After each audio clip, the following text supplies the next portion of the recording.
Disclaimer: the views, opinions, and insinuations made by the host or guests do not reflect those of the show, the management, and the network. Viewer discretion is advised.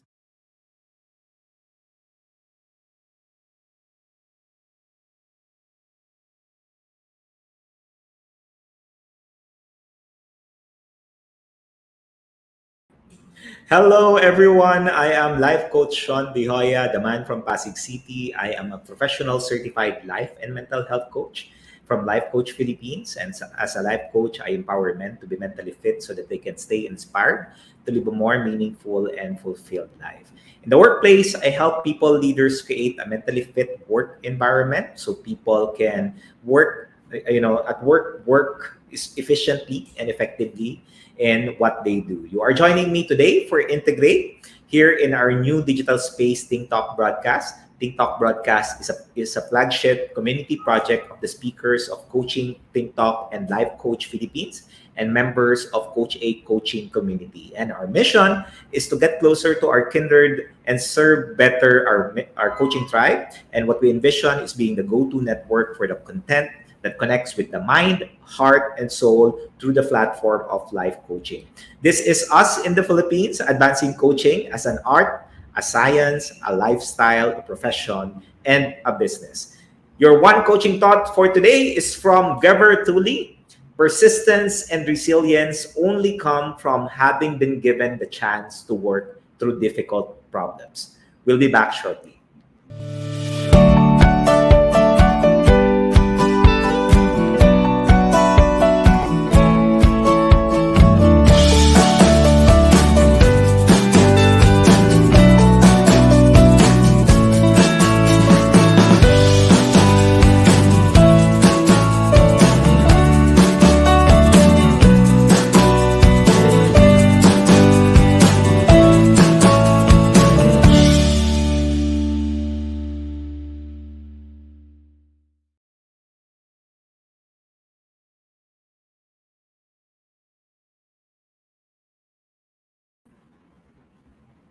Welcome back. Today is the 11th of June in the year of 2022, and I'm broadcasting beyond borders here at the Copy Republic. We're located at Pasig City. Yan, Victoria, Pasig City. Did you know that the woman at the center of the logo of the Pasig City city logo, represents mutya ng Pasig. Yan. It's idealism of perfection in all aspect that epitomizes loyalty, goodwill, and splendor of Pasig City. At the end of the day, all it is that we need to do every single day is to be loyal to our commitment and also what we want to do in our life. You are joining me for Integrate. This program is created for men and coaching conversations on topic that allows you to create an integrated work and life.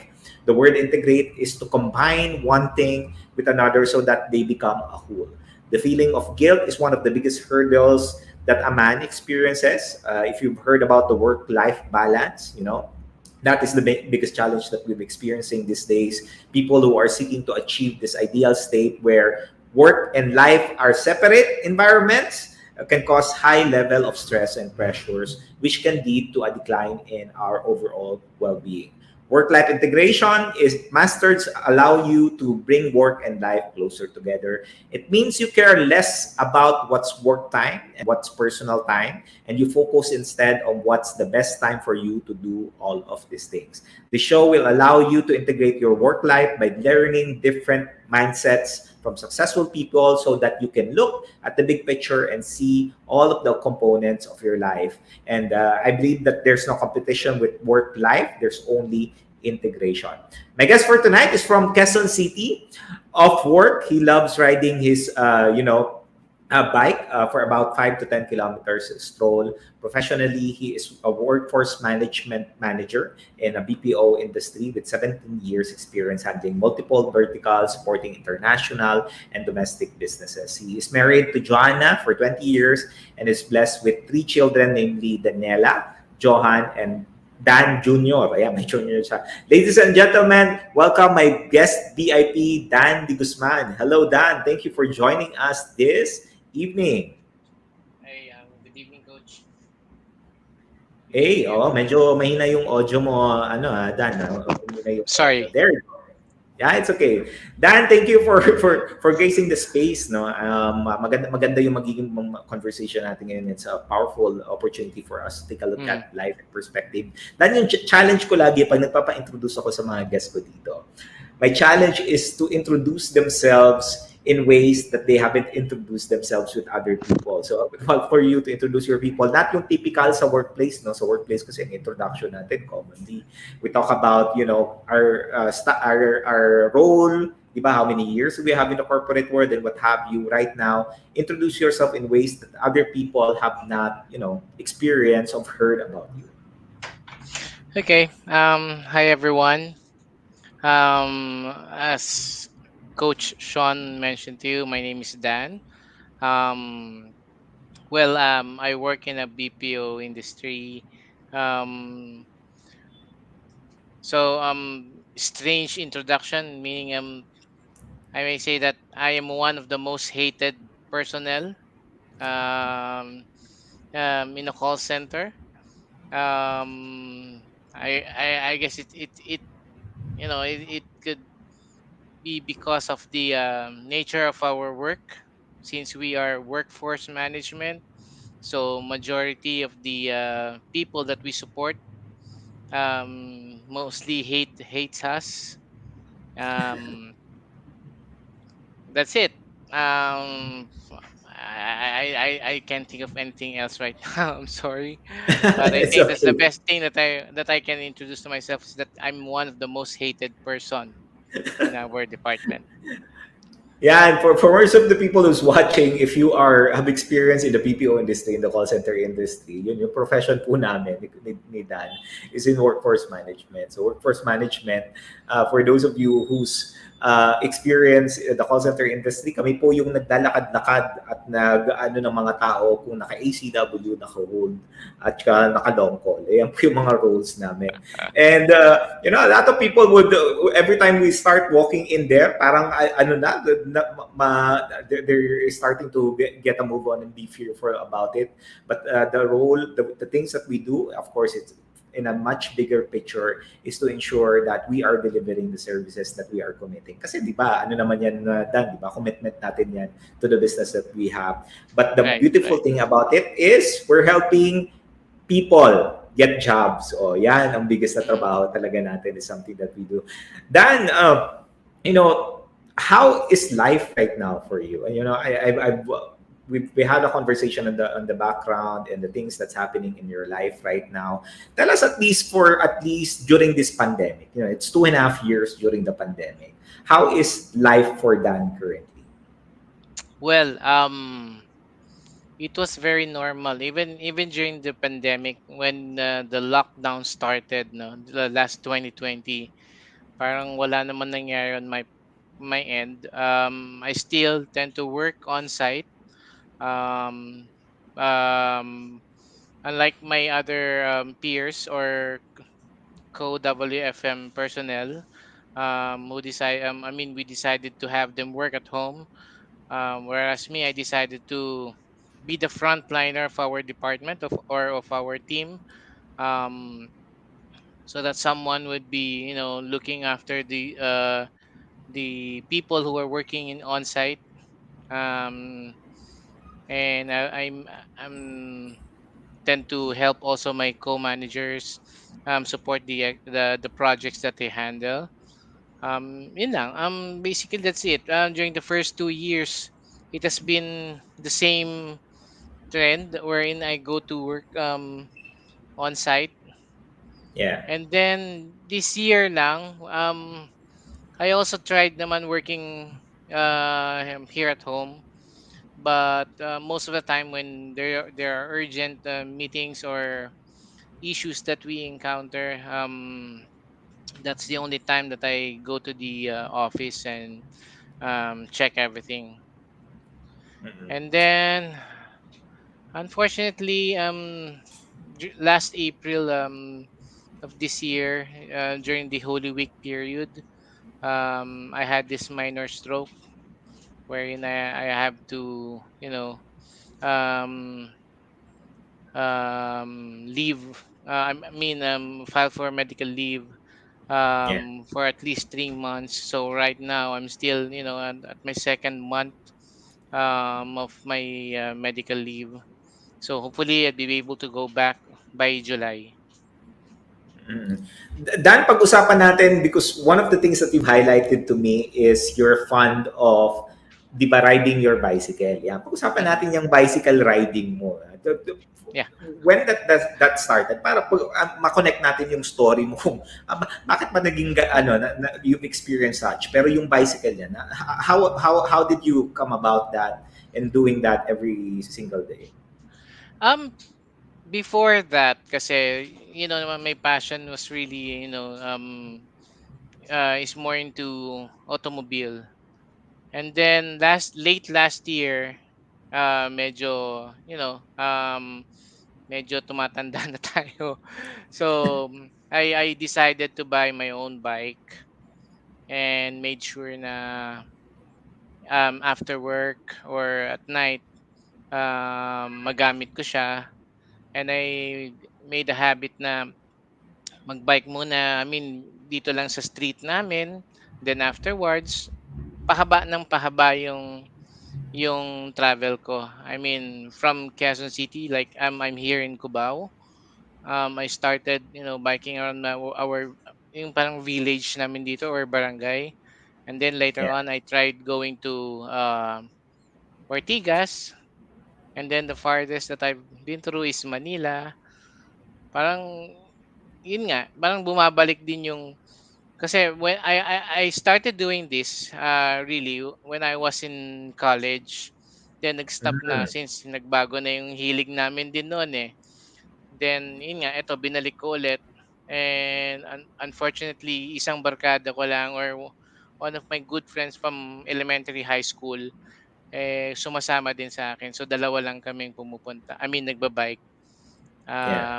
Even during, until 12 midnight, 1 a.m., ganun, nagbabike kami. So, Madaling araw talaga yung biking, no? mm, and we took advantage of it kasi meron na tayong bicycle lane eh. So, Yeah.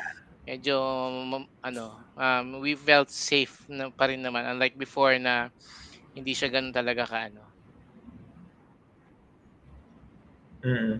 That was that. What does biking give you? Like if you think about the biking, di ba, when you go through it, when you start your journey and go into the specific places, anong nararamdaman mo? What's the feeling like when you go biking? Um, it's a challenge actually. When we go biking, normally parang nagre-reminisce na kami no'n eh.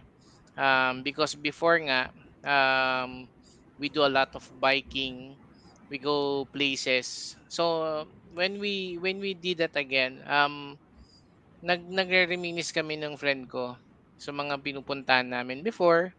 And at the same time, yun nga, like what I mentioned to you earlier, na tumatanda na tayo, we have to, watch over our health na rin. So yung cardio, kasi yun nga, madaling mapagod. So every day, we see improvement din eh.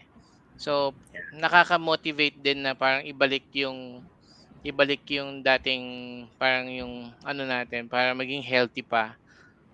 So ayun. So Specific talaga we yung tend to, memories. yes, that's correct. Mm. Dan, specific to the memories when you're biking, ano ba yung, because when you're biking, di ba, the challenge these days is the traffic situation is not Mm. good, of course, because of the roads that we have. But outside of that, when you go through specific locations, ano yung na-appreciate mo? What are the things that you appreciate outside in the streets when you're biking, on top of you reminiscing the old memories? Ano pa yung na-appreciate mo sa surroundings mo? Um, what I really appreciate is number one is yung safety. I mean before may kaba ka na eh. I mean, hindi safe talaga lumabas during late hours kahit na sabihin mo lalaki ka. You always think of someone, I mean, baka pag nakawan ka or agawin yung bike mo. But um sabi ko nga eh, parang lalaki naman tayo, kaya naman natin pagtanggol sa sarili natin. So we felt safe naman actually. It was a total 100% na hindi naman kami kumbaga nag-doubt sa sarili namin na hindi namin kakayanin. I mean, there yung laging yung 'pag we felt challenged din, like for example, when we started going to Manila, feeling Mm. namin may mga magnanakaw dun at bigla kang aagawan. O hindi naman. So, we felt safe talaga. That's the number one thing that we appreciated. And number two, yung mga lugar. Those things that you, parang pag napuntahan mo siya ulit, iisipin mo pa ibang-iba na. Yeah. Gumanda na siya, ganito ganyan. And you can see the difference between the past and the present, and you appreciate what you see right now. I mean, um basta let's say for example when we went also to sa Pasig. Yeah. Normally kasi habang ano before kotse yung ginagamit mo, so ang nakikita mo lang talaga yung kalsada eh. Yeah. So that's the difference when you are biking or ano, nakikita mo talaga yung paligid. Puwede Yeah. kang tumingin-tingin. So, hindi mo naman kailangan magmadali when you do biking, eh. So you Mm. appreciate the view around you. Makikita mo yung mga bagong, buildings, yung mga Yeah. recreations. So yun, yun yung mga na-appreciate din namin. Ako lalo. Oo. Thank you, Dan. Alam mo, Dan, if we circle back to the work that we're doing, no, for those of you who's joining us, yan. Sa corporate, Mm. usually, di ba, ang nangyari, for most of your time, kung masipag ka, we work 12 hours, 14 hours, meron man, sometimes, Dan, naalala ko 16 hours we're working. So we kind of have a limited vision of what the world looks like. Dan, kung titingnan mo yun na share mo kanina, di ba, when you go out biking, when you take a look at, the streets and what have you, and connecting that with the work that you're doing, what's ano yung difference ng trabaho mo, the work that you're doing, and for those men out there who continue to sacrifice their time to be able to put food in the table and to protect the family, ano yung ano yung nakikita mong challenges mo in the work that you're doing versus when you're outside being able to enjoy the space and the surroundings in you? Well, there's a difference, eh. When we work, this is very normal, on most of the men that I know, that we know. Um, when we work kasi we are focused in our work, with our work. We Yeah. tend to forget our own health. I mean, kasi pag nagtatrabaho tayo, iniisip natin kapakanan. I mean, most especially for people who are married like us. Kapakanan, I Yeah. mean, we think of our family number one. Mm. Yung wife mo, yung kids mo. Kasi Mm. tayo yung ano eh, provider eh. So we have Yeah. to dedicate ourselves with our work. And that's one thing that I've realized, that we've been parang naging masama tayo sa sarili natin. Naging Mm. madamot tayo sa sarili natin. Um, yes, you've been thinking, you're parang inaalala mo lagi yung ibang tao, no? Um, Totoo naman na pamilya mo sila, mga anak mo, asawa mo. Um, Sometimes there are men who also support some of their relatives on top of the Yeah. family that they have, no? Pero we neglected ourselves. Um, Kaya I appreciate it a lot pag I mean pag outside my work na, and then when I started, going out tapos nagbabike, na-appreciate ko yung ginagawa ko sa sarili ko. I mean, parang you are rewarding yourself na eh. That is very fulfilling, and parang ano, wala ka namang kailangang gastusin when you kasi nag-e-enjoy ka lang, 'di ba? You're making yourself healthy, tinatanggal mo rin yung stress mo, and then you tend to forget everything sa work mo para lang when you are going outside, I mean doing riding your bike, wala, I mean limot mo lahat ng problema eh. And that's the only time. na yung sarili mo yung inaalala mo. And after that, balik na naman sa routine natin. Mm.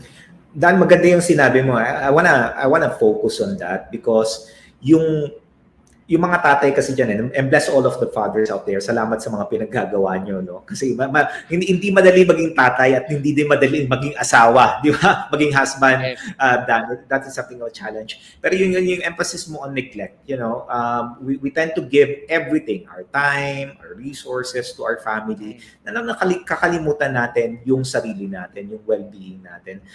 Mhm. Dan, kung if you're gonna reflect on the last couple of years, and we're not gonna say the age of Dan, alam ko si Dan 50 years old na. De, joke. Joke. Dan is still young.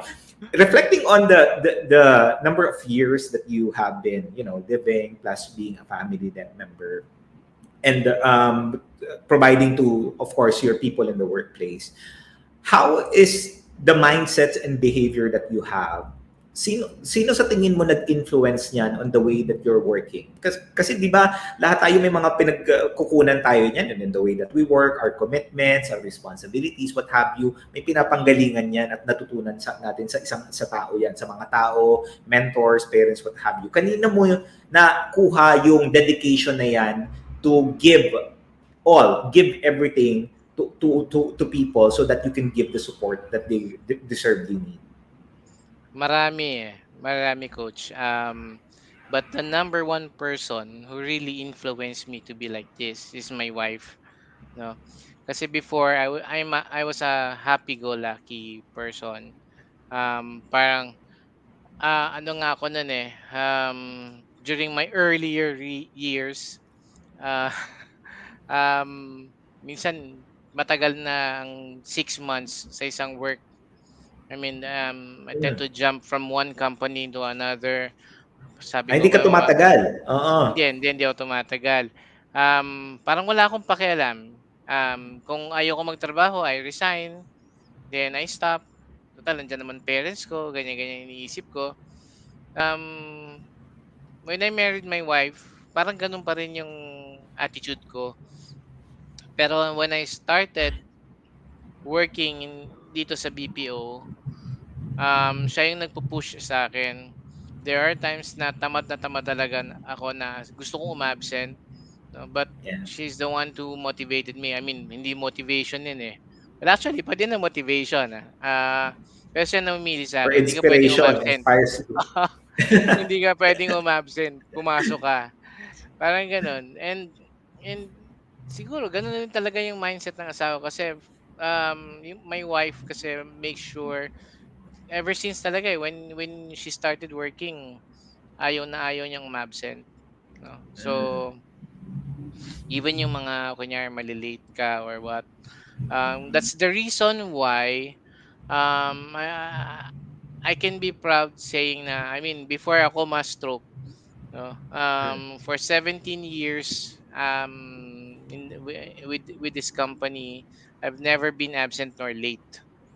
Yeah. And I will dedicate that or attribute that to my wife kasi she was the one who motivated me that this work is very important. Yun nga lang nasobrahan. Extreme. Extreme eh. So imbes na you will work 8 or 9 hours a day, yun nga, like what you mentioned earlier, we tend to work 12, 14, 16 hours a day. Minsan nga 18, 20 eh. So Yeah. some may disagree or they won't believe us pero yun talaga yun eh. Yeah. We were able to do that. We've been there already. Minsan nagdo-double shift pa, no? Kasi yung kasama mo Yes. wala, absent. So Mm-mm. kailangan mo mag-cover. And that's a beautiful thing, Kudos to your wife. Maraming salamat for influencing. Ako, I can relate with you because my wife also influenced me. Parang inisip ko, Dan, kung wala yung asawa ko, parang easy-go-lucky din ako. Kasi yung parents ko naman, andyan naman, di ba? Magsusupport naman. Okay. So there's nothing really that we need. But of course, for the wives na out there na nanonood, yan. Mm. Maraming salamat. I tell you, if the wife is a suitable helper at tinutulungan talaga yung husband nila to drive, alam mo, if the woman out there continuously motivate and inspire the men, to continue fighting and to do more. But not more than what Dan is doing, ha? Okay. Wag lang naman extreme. For the wife, sa mga asawa dito, remind niyo yung mga asawa mo, kalma lang, wag masyadong ibigay lahat at nakakalimutan yung sarili. Maraming salamat. We're so thankful. I've heard a lot of stories and I have experienced that as well. Na pag mabuti yung asawa mo at nakikita yung well-being mo, at tinutulungan Mm-hmm. ka talaga maging successful. Kaya Kaya mong ma-achieve yung gusto mong ma-achieve. But of course, it takes two to tango. So, pag minsan Dan, di ba, matitigas yung ulo natin. O, pagpasensyahan nyo na po, ganyan lang talaga kami. Pero pag fully dedicated yan, gagawin namin yan. Then you talk about giving your all, 12 hours, 16 hours, sabi mo kanina, 18 hours, minsan 20 hours shift ka pa for you to be able to do it.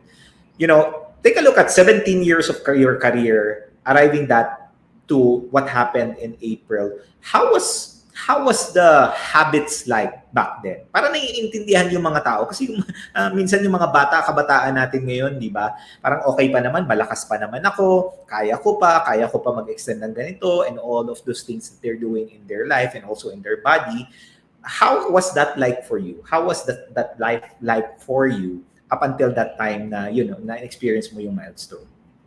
Well, I was told before na someone told me na this quote na love your work. There's nothing wrong with that naman. Totoo naman, we should love our work kasi it's our bread and butter eh. Yeah. Talagang if you are passionate enough, talagang alagaan mo yung work mo. But at the same time, when this happened last April, I began to realize na I should not only love my work, but I should also love my health, myself.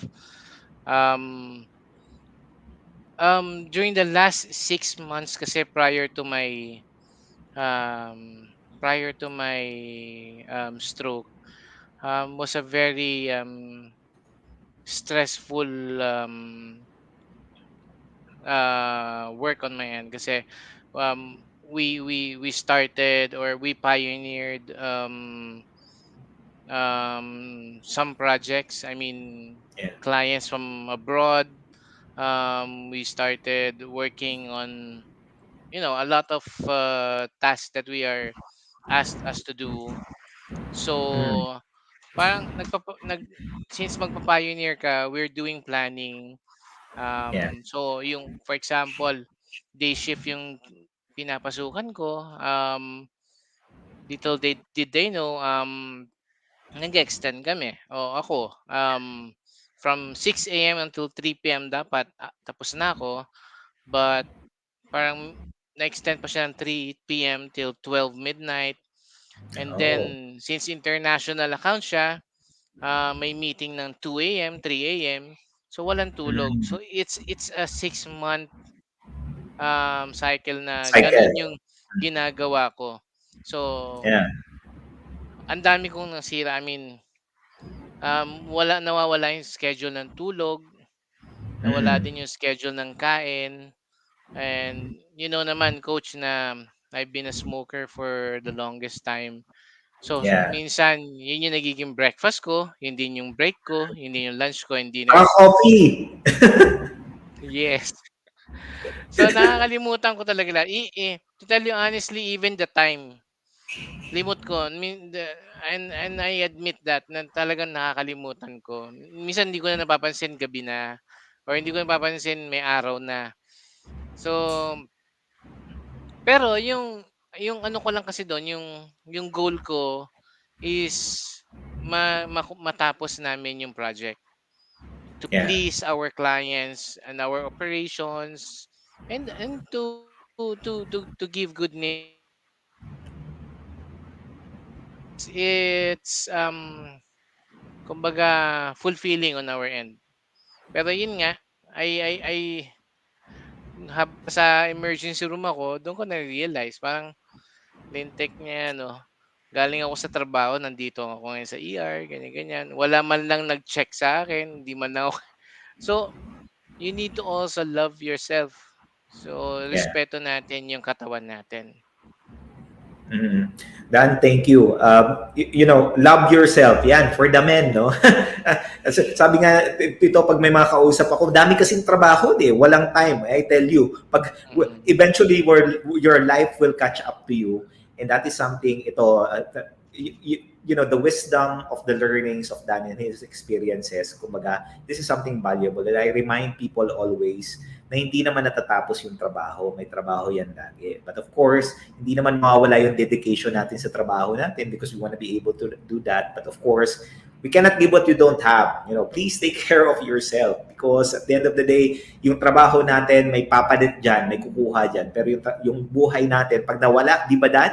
Wala na yan. Oh, wala lahat yan. Mauubos lahat yan. So, be mindful of that. Take care of that. Then we're gonna go on break now. Pero before going on a break, I would want for you to, share a story mamaya pagbalik natin on what was the realization like. When you were going through ER, yan, papunta mo ng ER, what was going through your mind during that time? And what was the biggest realization when you are, being rushed or hindi siya pala ni-rush sa hospital. I-share niya mamaya kung paano siya pumunta ng hospital. And we'll have that story back. If you have any friends in there, have them join in. This is going to be a wonderful story from Dan. It's just going to change the way that we see our work and we see our life as well. And we're going to take some little break, get some coffee in there and water. We're going to have a short break. We'll have a commercial and we will talk some more with Dan. We'll see you back in a few minutes.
As a business owner, are you overwhelmed by the need to post beautiful, engaging content every single day? Are you left wondering what to write? Tired of scrolling through stock photos that all start to look the same? Confused by complicated graphic design programs? Rise Up Creatives is here to help. Each month, we give you everything you need to create 31 days of social media content in just 5 minutes a day. Customizable captions, curated lifestyle photos, a drag-and-drop graphic design tool, and the ability to post directly to your social media accounts. No one else empowers you with these 4 resources all in one place. Each month, we help you plan your social media calendar by providing you with 31 image themes and customizable captions so you can quickly and easily create engaging content and grow your following. Simply select the image that works best for your feed or story. Then, copy the caption and customize it to fit your audience. 5 minutes a day. It's that quick. Plus, you'll absolutely love our drag-and-drop graphic design tool. Start from scratch or choose one of our beautiful templates to fit your unique brand. When you're ready to export your design, you can download, email, or post directly to your social media accounts. Here's the truth. Our world needs what you have to offer. Don't let technology or procrastination hold you back. Rise Up Creatives is more than an online resource. We're a community helping you overcome your biggest barriers to reach your greatest goals. We're here to help you rise up and be creative.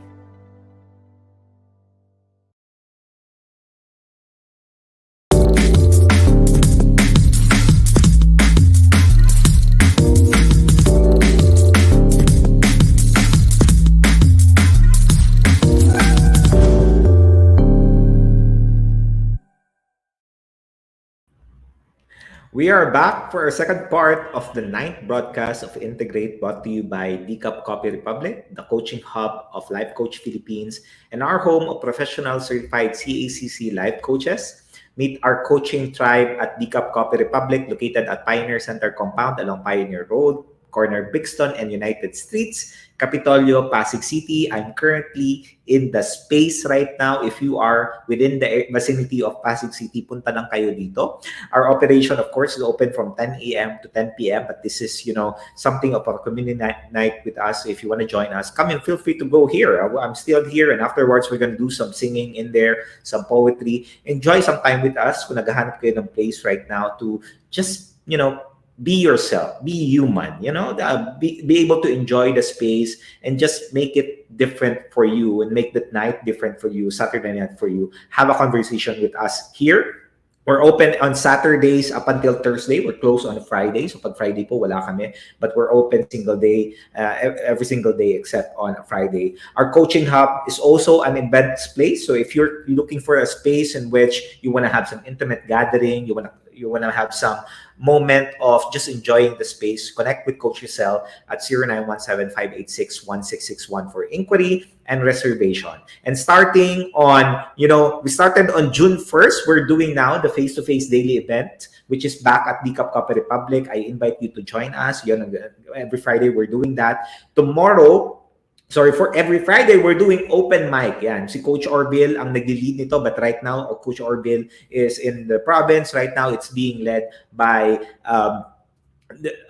si Allen ang nag-lead ngayon, and my kids and also my wife is here, and the children. So if you have kids in there na gusto kumanta, punta lang kayo. Tomorrow it's gonna be Comfy Sunday for Life with me at 7:30 p.m. And tomorrow I'm gonna talk about the creative process, the 4 roles of a creative person. If you are someone who wants to ignite your creativity, have a conversation with me tomorrow, because there are 4 roles that people are encouraged to adapt to further their creativity. These are the things that we need to be creating or developing in the workplace for us to be able to reduce the amount of stress that we're experiencing. I tell you, the creative genius in you, every one of us is born creative, because when you're able to understand these roles and you're able to apply it in all order, it makes for an effective, result as possible. So join me tomorrow for Comfy Sunday of learning and meaningful conversation. And, for the next couple of days as well, Nurturing Monday, have a conversation with us. That's Walk Along with Coach Tin. And she's going to talk about the heart of healthy relationship. On a Tuesday, that's Purpose Tuesday, Away in a Day with Coach Rizal. On Groove Wednesday, it's all about habits with Master Coach Asmin. And every Thursday, that's going to be Coaching for the Soul, of course, with Master Coach A. If you are someone who wants to heal your soul, who want to ignite your soul, and just feel that, connectivity with your emotion, have a conversation with us on a Thursday. I also invite you to become a holder of the B-Learning e-card and join me inside the B-Learning Society and as one of the mental model collectors. The B-Learning Society think about the B-Learning Society as a passion project of Master Coach A, and our heart here is to be able to create that facility for those people who are currently in stress and pressures of the work that they're doing, or maybe in the life that you're living right now. You feel that there's no hope for you. You feel that all is lost. You feel that there's no hope for the future for you. And if you're looking for an avenue to get that back, to get that dream back, to get that life back, this is what we're building. This is the B-Learning Society. This is the tent maker of the B-Learning homes for mental fitness. And we're going to help you. We want to help people in there who are currently struggling in the work that they're doing. They're so dedicated in the work that they're doing that they're forgetting how valuable their life is. At the end of the day, our work will never be ending, but the life that we have, if we're not able to take care of that, that is something that's going to be, devastating for the people that we will leave behind. Of course, as you continue to invest on this every single month, as we build that facility, we will also bless you with a food and beverage discount from the Copy Republic, and you will also get to access the full mental model masterclass by Master Coach A. And this mental model masterclass, think of this as helping you have the principles, have the mindset, have the perspective of how can you manage your stress and how can you manage the stressors of your day-to-day activities, and having that really process on being successful. And also, we'll also help you out with a 90-minute free coaching session with senior coaches from Life Coach Philippines. So save the date on June 26 at 7:30 p.m. for the Knowledge Mining Mental Model Masterclass, and learn how to navigate through the platinum age of knowledge for growth and profit. What you will do, or what you will get out of there, is you will discover how to productively mine for knowledge by mastering two powerful skills. And as a bonus, we'll also give you the Mental Model Masterclass will feature research hacks that will benefit both the lifelong learners and students of today. So please connect with Coach Rizal at 0917-586-1661. TikTok Broadcast is powered by Rise Up Creatives Worldwide, your social commerce turnkey solution provider in the new digital space. Visit www.riseupcreatives.com to learn the benefits of lifetime members. Like me, I am a lifetime member, and I tell you, it's a powerful journey by far so far. It's helping me, send the message out there to allow the people have engaging content, create valuable content in social media, with original lifestyle photos. In just 5 minutes, you can rise up and be creative today. All right? Let's welcome back, Dan in the scene. Maraming salamat, Dan. Thank you. Ayan, hopefully nakahinga-hingahan na. Nakainom na ng tubig, what have you. Sige, Dan, this is the rapid fire segment. Every time we go on a break, we go back, and I challenge my guests to be in a state of, hindi naman discomfort, no? To be in the state of just allowing them to appreciate the moment and appreciate what's happening in their life. And 7 questions now. 7 questions that I will ask with you. Of course, we have the guests out there who's watching. Yun, yung mga guests natin dyan nanonood lang. Thank you, Coach Al, Coach Tim, for joining us. 7 rapid-fire questions. Answer it what first comes into mind. You don't have to filter. Answer it in your, whatever you feel that's your thought in there. You ready? 7 questions? Okay, ready. First question. What is one of the things you would put on your bucket list? Things, okay. One lang. Healthy foods. Healthy foods. Ayan. What is your dream job, Dan? Just to sit down. That's to sit down. Yung dream job. Okay, sige. Sige, ito yung isa. What is your lifelong dream?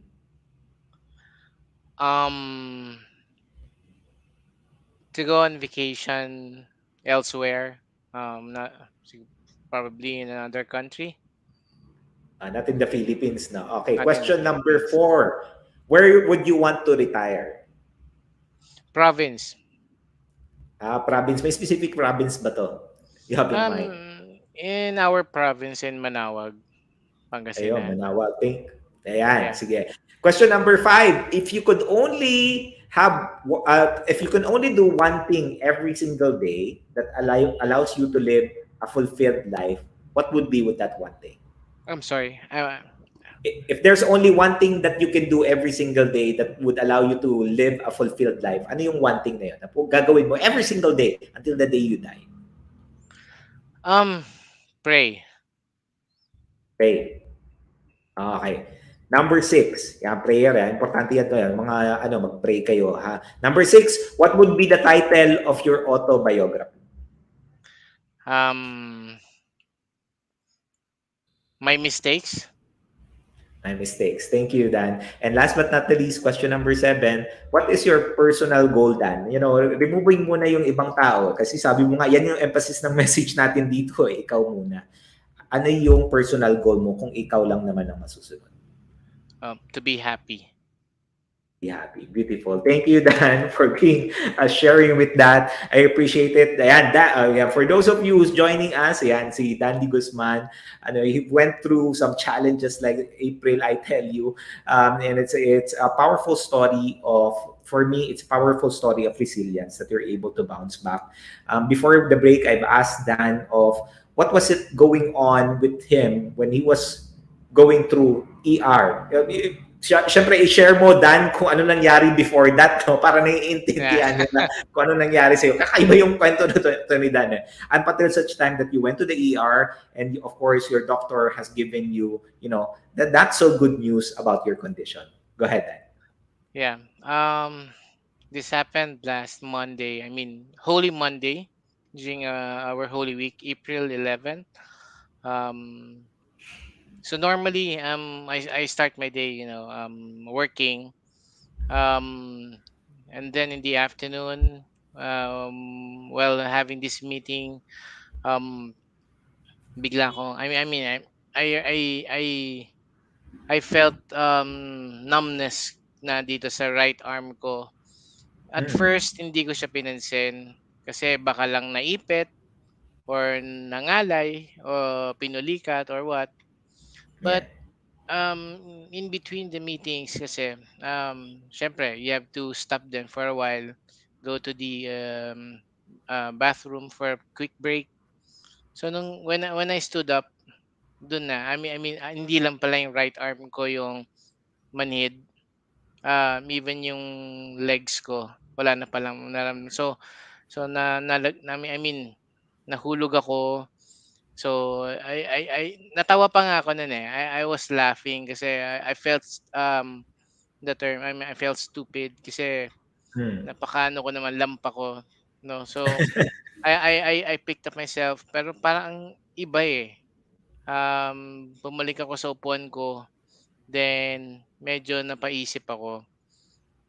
But still, I continued with my work, no? I waited for my last hour ng shift ko, and Mm. then after logging out, I immediately called my wife. Sabi ko, punta na tayo ng ospital. So ayun, I I I I was even able to drive the car going to the hospital. So ayun, when upon O yan po, reaching kakaiba the yung story ni Dan. yeah, so parang valet parking when you reach the hospital, iniwan ko na yung yung car sa tapat ng ER, then the security personnel kinuha na lang yung susi, ganito ganyan. And then um while waiting sa ER, I started contacting my co-managers and my present director, Mm. informing them of what happened to me. Kasi I was concerned about a lot of things pa rin eh. Kasi even if you're out, when you're off shift na rin, trabaho pa rin yung nasa isip natin. Di ba, coach? So, Oo. so ayun. I underwent 2D echo and other laboratory tests inside the ER. And then after a few hours, yung resident doctor told me that yun nga, meron na mild stroke na nga ako, and I also have stage 1 diabetes. So Mm. ayun.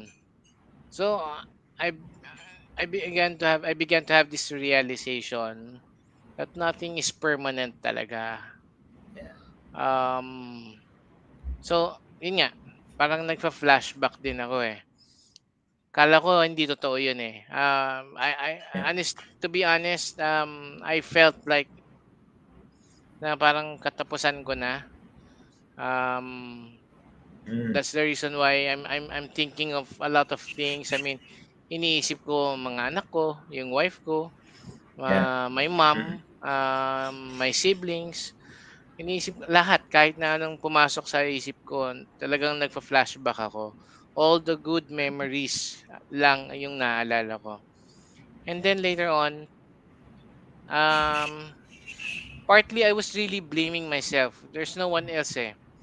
Mm. After this incident, there's no one to be blamed naman, kundi Yeah. sarili mo.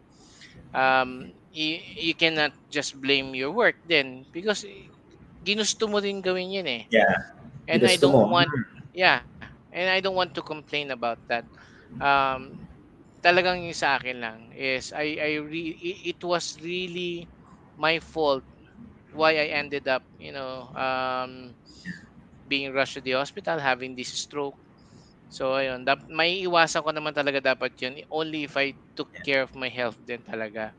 And now, like what I mentioned earlier, no, you respect or you love your work so much, pero we as men, no, na provider tayo, ganyan-ganyan, hindi na natin inisip yung sarili natin. Yeah. So, that's the almost downfall of us kung hindi natin inalagaan yung sarili natin. Yeah, and I appreciate you, Dan, no, being courageous and bold saying that. Kasi yun kasi yung and ito yung nilalaban ko, Dan, no, yung stereotyping ng men. Dapat yung men needs to be constantly strong, no, needs to Mm-mm. be constantly fully committed to the work that they're doing and giving all of their time. Only, and it's common for everyone. Hindi po ako exempted, ha? Nangyari din po sa akin yan. No? Sa akin naman, yung mental health ko yung umuna. Kay Dan, physical yung sa'yo, impact sa akin, mental health yung nag-impact. That yeah, you put in all of your time, your mind in the work that you do, pero I tell you, darating ka dun sa point na may exhaust ka eh. And it's only two folds eh. I think it's only just either the physical yung tatamaan mo. Sabi nga ni Dan kanina, kung ano man yung gusto niya yung healthy food because you are what you consume, either the food that you eat or the things that you consume, or yung sa mental health mo decline. And then I appreciate what you're sharing. And for those of you who's joining us right now, and you are in the state in which you're giving all of your time to the work that you do, hinay-hinay. Because there's a lot of stories in there that's hindi nagiging maganda yung nag-result eh. Because we're giving so much to other people and to the work that we're doing na nawawalan tayo. And I appreciate as well that you said that na accountability mo, responsibility mo yun sa sarili mo eh. You can't blame other people for that. You can't blame your boss, your workplace, and what have you. It's you. It's you who have in control. And my emphasis in there na,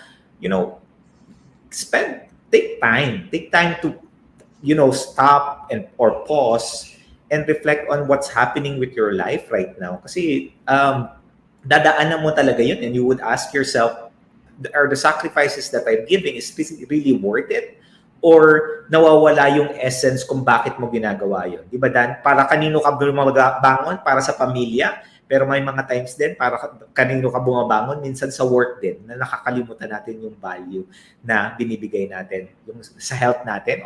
Of course, when we're healthy, our family is healthy too. That's really the emphasis in there.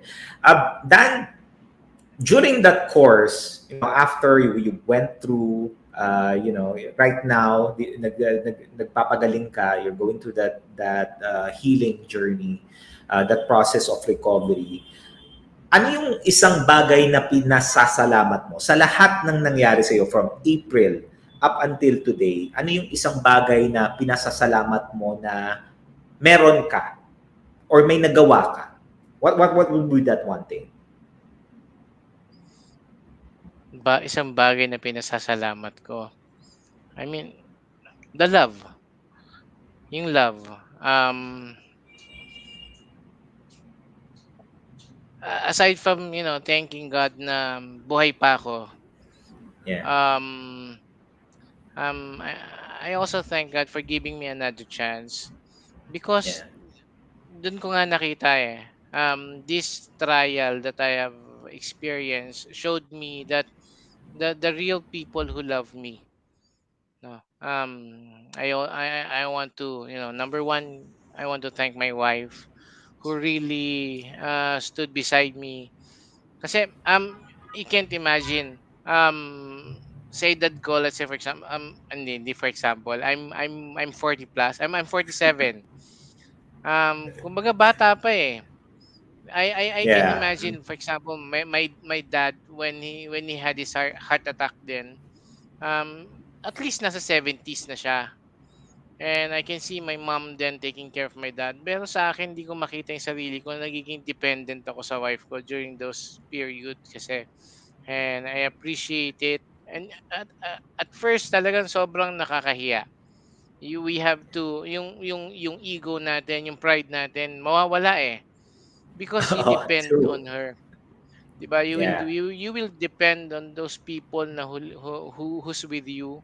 Yung that was my yung aside from my wife, yung mga anak ko din. Yeah. Kumbaga I've seen the value of being loved inside our home, I mean sa family ko.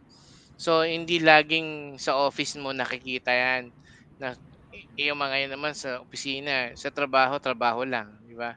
Yeah. So there's no love there talaga, and kumbaga it gives me nag-reflect talaga sa akin na makita ko yung support and pagmamahal ng pamilya ko sa akin. Beautiful. Thank you, thank you. Ayan, Joanna, thank you very much. And for the kids, Daniela, Johan, and Dan Junior. May junior ka pala. Salamat, salamat. Ako, the value of family talaga, no, Dan. Kahit anong gawin mo yan.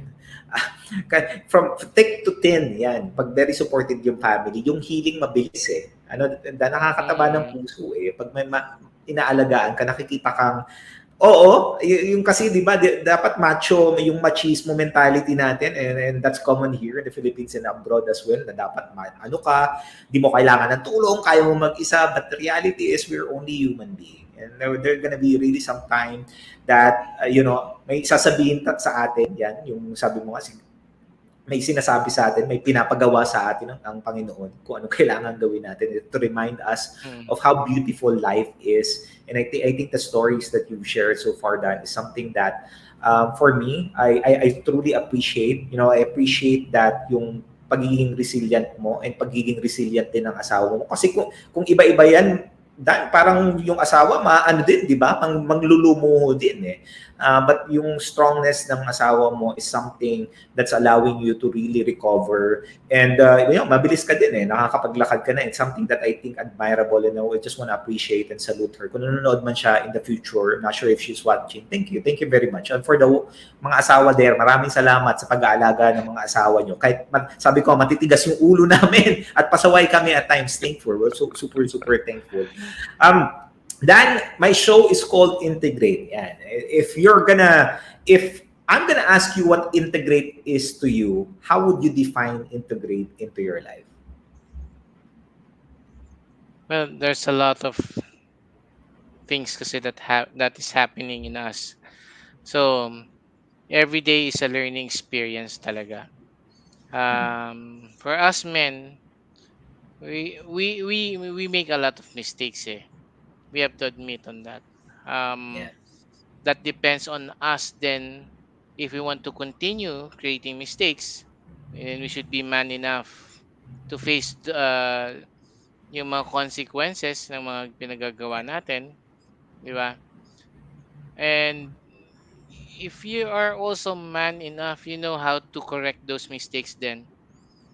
And Yeah. if you are responsible, then you have to set aside those bad habits and um uh not saying perfect your life because nobody's perfect, pero um improve yourself Yeah. um f- para din sa sa sarili mo, and to the people that you love, your family, your friends, yung circle mo na yung pinangangalagaan mo mga tao. Hindi masama din na for us men, it's not kumbaga hindi rin talaga masama naman na umiyak tayo, 'di ba? Yeah. We we are not really vocal on a lot of things. When Yeah. we encounter a lot of problems, minsan kahit ano na eh, I mean wala kang makausap eh. Because as men, pag nagkwento ka, 'di ba coach, sometimes kahit seryoso ang kinikwento mo, tatawa pa rin yung mga kasamahan mong lalaki. Eh, True. whoever it is you're sharing with, yung mga Yeah. problems mo, parang hindi seryoso eh. So parang deep inside talagang iniiyak na lang natin 'yan or tahimik Yeah. lang tayo. Mm. And it's how we handle and deal our problems then. Kung sobrang bigat, it is important for us to talk to someone whom you trust, 'Di ba? Agree. Kahit na negative or positive yung mga response nila, at least nailabas natin yung kailangan nating ilabas.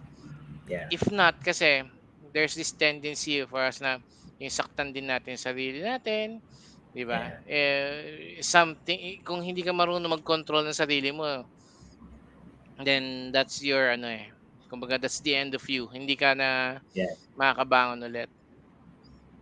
Agree. Yun na, sir. Yun yung ano din. And then for those of you, no, ganda din sinabi ni Dan na at times that emotions that we have, we tend to keep it to ourselves because yun nga, sometimes other people don't take us seriously. We're being emotional Dan. No? Mm. Tinatawanan nga sila. I totally can connect with you with that because yun din kasi the stereotyping, it feels that when you're sharing with other people, parang hindi totoo, but it's really true. So for those of you in the future, when someone, shares with you what they're feeling and what they're thinking, really pause and reflect on it. Really pause and listen to the person. You don't know what's happening to the person already, and just be there. Hindi naman kailangan dan na madaming sabihin eh. Just be there to listen na naiintindihan mo talaga yung tao because that is something that would allow you to just integrate your feelings and your thoughts that you have so that you can start really receiving all of these things because the more that you experience and listen to it, the more compassionate you are as you live day by day. Dan, thank you. We're about to end our show, and I want for you to share final words. 3 tips, yeah, 3 tips to live a meaningful and fulfilled life. What are the 3 tips that you can share with other people to live a meaningful and fulfilled life? Number one is be responsible, right? Number two is very important. Be honest, and number three is be generous. Yeah, thank you, Dan. Be generous, be honest. Those are the things I tell you. It's a powerful journey. Maraming salamat, Dan, for sharing. I know we could have extended the hours and talk a lot of different things. Yung quote kanina sinabi ko kay Giver Tuli is persistence and resilience only come from having been given the chance to work through difficult problems. And if you are encountering difficult problems right now, as long as you have the right support system in there, kaya mo mag-recover. And if you're someone who's currently struggling right now, being able to have challenges expressing your thoughts and emotions, punta lang kayo dito sa Decap Coffee Republic. It's a place of solace. And I tell you, I found my space here na hindi ko kailangan, alam mo, magpanggap, di ba Dan? Minsan nagpapanggap tayo na strong tayo, but the inside, we're really weak. And if you're looking for a space for you to finally start just being human, na okay lang mag-share ng emotion, this space will allow you to just be human. And as you continue along, journey along, if you're in that space right now, let us know, messages here at Think Thought Broadcast. We'll be happy to help you and support you in your journey. Maraming salamat, Dan, for the time. Thank you for the opportunity for you to share your stories. Thank you, everyone, for supporting Integrate. And whether you are joining us live and you're going to watch this on a replay in the future, please do leave us a comment in the comment section below. Share your insights as well. Circulate this link. Let's bless more people. Let's educate more people in the space out there. Now, take care of themselves, take care of your life. Don't keep us a secret. And if you are someone who's interested to embark on the journey of becoming a professional certified life coach like me, Master Coach A now is offering co-actively co-create life coach certification program with CPD accreditation and with 40 CPD units. And life coaching is the 21st century learning experience that is empowering professionals to enhance their skills in multiple domains, thereby increasing their relevance in an increasingly complex workplace, the dynamic business environment. The CACC course includes a 21-day web-based learning with lifetime access, a 2-day live face-to-face coaching bootcamp with Master Coach A, and a 3-day live virtual business bootcamp with senior coaching team. The program also comes with done-for-you coaching programs and many other bonuses. So connect with Coach Rizal now at 0917-586-1661 to discover the opportunities waiting for you in the second fastest growing industry in the world today. Mark your calendar on June 18th and 25th. This is going to be a face-to-face life coach certification pro class. If you want to change your life, if you want to finally make that change that you deserve, life coaching, I tell you, it's been 4 years for me that I've been a certified life coach, and it has changed the way I live my life. It has changed the way I eat as well, and the health that I focus on. Come and join us here at the Function Hall at the Cup Coffee Republic. I also invite you to watch the other shows hosted here at Think Talk Broadcast. Yan po, madami po kaming shows in here. Take advantage of the shows that we're doing every single week. Engage in our social media accounts at ThinkTalk_TV on Twitter and Instagram, and also Think-Talk Broadcast on YouTube. And give us a review. For partnership collaboration, please connect with Coach Rosel at 0917-586-1661 for more information. See you in the next episode of Integrate. That's going to be happening on the 18th of June. Yan, at 7:30 Saturday night live here at Think Talk Broadcast. Maraming pong salamat. This is us in the Philippines, broadcasting beyond borders and advancing life coaching worldwide. Maraming salamat. Labang boom, labang boom, labang boom. Thank you, everyone. Coaches like us think and talk like this. See you again next week. Bye-bye.